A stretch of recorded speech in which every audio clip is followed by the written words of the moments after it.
तो hello everyone, welcome back to my YouTube channel. तो जैसा कि मैंने लास्ट वीडियो में आपसे प्रॉमिस किया था, आज मैं लेके आया हूँ डेलोइट का manager round interview experience part 2। अगर आपने पार्ट 1 नहीं देखा तो पहले जाके वो देख लेना। लिंक मैं डिस्क्रिप्शन में डाल दूंगा।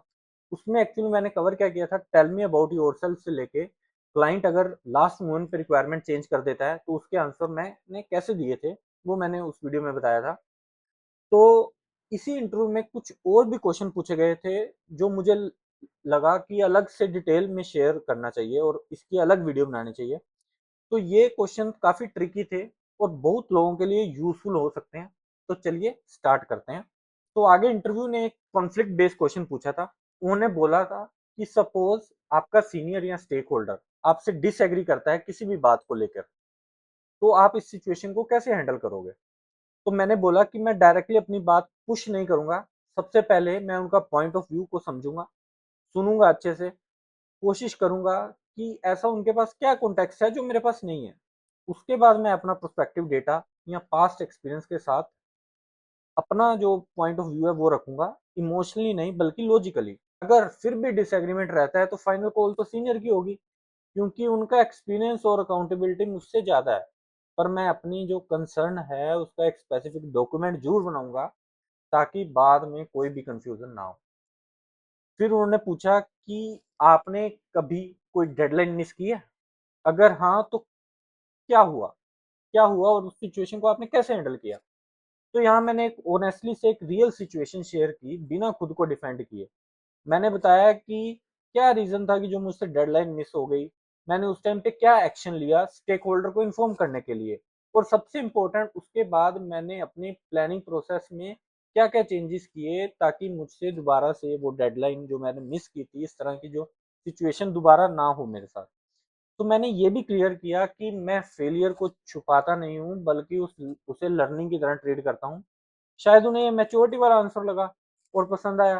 उसके चेहरे पे थोड़ी स्माइल आई इंटरव्यूअर के, और वो नेक्स्ट क्वेश्चन पे मूव किया। तो उसके बाद एक प्रायोरिटाइजेशन वाला क्वेश्चन आया। उन्होंने पूछा कि अगर एक साथ दो अर्जेंट रिक्वायरमेंट आ गए या अर्जेंट टास्क आ जाएं जिसकी डेडलाइन सेम हो, तो आप कैसे डिसाइड करोगे कि पहले क्या करना है। तो मैंने बोला कि मैं दोनों टास्क का इम्पैक्ट और अर्जेंसी दोनों देखूंगा, सिर्फ डेडलाइन नहीं। जो टास्क क्लाइंट फेसिंग है या जिससे बिजनेस इम्पैक्ट ज़्यादा हो रहा है उसे प्रायोरिटाइज करूंगा। और अगर मुझे लगा कि दोनों साथ में मैनेज नहीं हो पाएंगे तो मैं ट्रांसपेरेंटली अपने मैनेजर को इन्फॉर्म करूंगा और हेल्प मांगूंगा कि भाई इसे रिप्रायोरिटाइज करो। इंस्टेड ऑफ साइलेंटली स्ट्रगल करना is is not a good thing in corporate. मैंने ये भी ऐड किया कि पैनिक करने से बेटर है कि क्लैरिटी मांग लेनी चाहिए उसी टाइम पे। फिर उन्होंने थोड़ा सा पर्सनल एंगल से क्वेश्चन पूछा कि आप अपने आप को 5 साल में कहाँ देखते हो। आई नो ये काफी कॉमन क्वेश्चन है और एचआर इंटरव्यूज में ये क्वेश्चन बेसिकली पूछा जाता है। तो मैंने बहुत जेनरिक आंसर देने की जगह स्पेसिफिक रहा।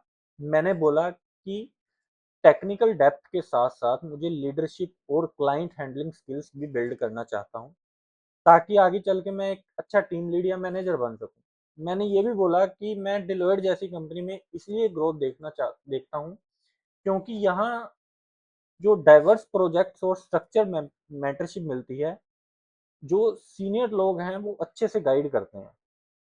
इसके बाद उन्होंने एक और इंटरेस्टिंग क्वेश्चन पूछा कि अगर आप एक ऐसा प्रोजेक्ट मिले और आपको, तो इसके बाद उन्होंने एक और इंटरेस्टिंग क्वेश्चन पूछा कि अगर आपको एक ऐसा प्रोजेक्ट मिले जिसमें आपका बिल्कुल इंटरेस्ट ना हो तो आप क्या करोगे। तो ये क्वेश्चन थोड़ा सा ट्रिकी था क्योंकि यहाँ पे ऑनेस्टली और प्रोफेशनलिज्म दोनों को बैलेंस करना था।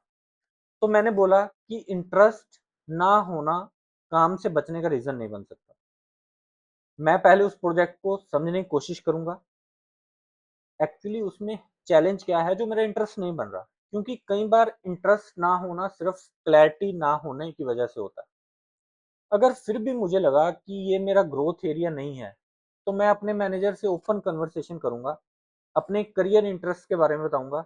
लेकिन तब तक जो प्रोजेक्ट मुझे असाइन हुआ है उसमें मैं अपना 100% कॉन्ट्रीब्यूशन दूँ। तो लास्टली एक बहुत कॉमन लेकिन इंपॉर्टेंट क्वेश्चन आया कि हम आपको दूसरे कैंडिडेट के कंपैरेटिव क्यों सिलेक्ट करें। यहाँ मैंने खुद को ओवरसेल नहीं किया।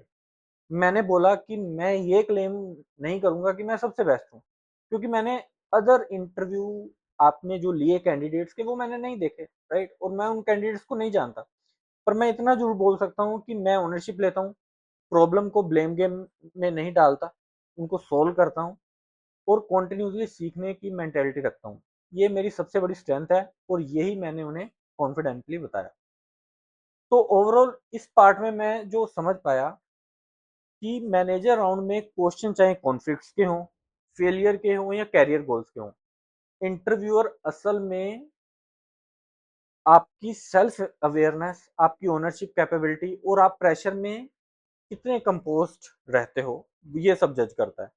परफेक्ट आंसर से ज्यादा इंपॉर्टेंट है ओनेस्ट और स्ट्रक्चर्ड आंसर देना। एक और चीज मैंने नोटिस की कि जब भी आप कोई मिस्टेक या फेलियर शेयर करते हो, उसमें इंटरव्यूअर आपको जज नहीं करता, बल्कि देखता है कि उस मिस्टेक से आपने सीखा क्या है। तो अगर आप भी मैनेजर राउंड की तैयारी कर रहे हो, तो ये सभी टाइप के क्वेश्चन जरूर प्रिपेयर कर लेना, प्रैक्टिस करना, अपने खुद के आंसर प्रिपेयर करना, आंसर कॉपी मत करना। क्वेश्चंस ये हो सकते हैं, बट इंटरव्यूअर आपसे रियल आंसर एक्सपेक्ट करता है। उसे पता लग जाता है कि ये एक स्क्रिप्टेड आंसर है या ये प्रैक्टिस करके आया है इस क्वेश्चन की। अपने रियल टाइम जो आपके पास्ट एक्सपीरियंस है उनको कलेक्ट करना और इस तरह की जो सिचुएशंस को शेयर करने लायक बता पाना उसको। तो अगर आपको ये वीडियो हेल्पफुल लगी हो तो चैनल को सब्सक्राइब जरूर कर लेना और कमेंट में बताना कि जो आपको नेक्स्ट वीडियो है वो किस तरह के इंटरव्यू एक्सपीरियंस की चाहिए, एचआर इंटरव्यू चाहिए या टेक्निकल चाहिए। मिलते हैं आपको नेक्स्ट वीडियो में।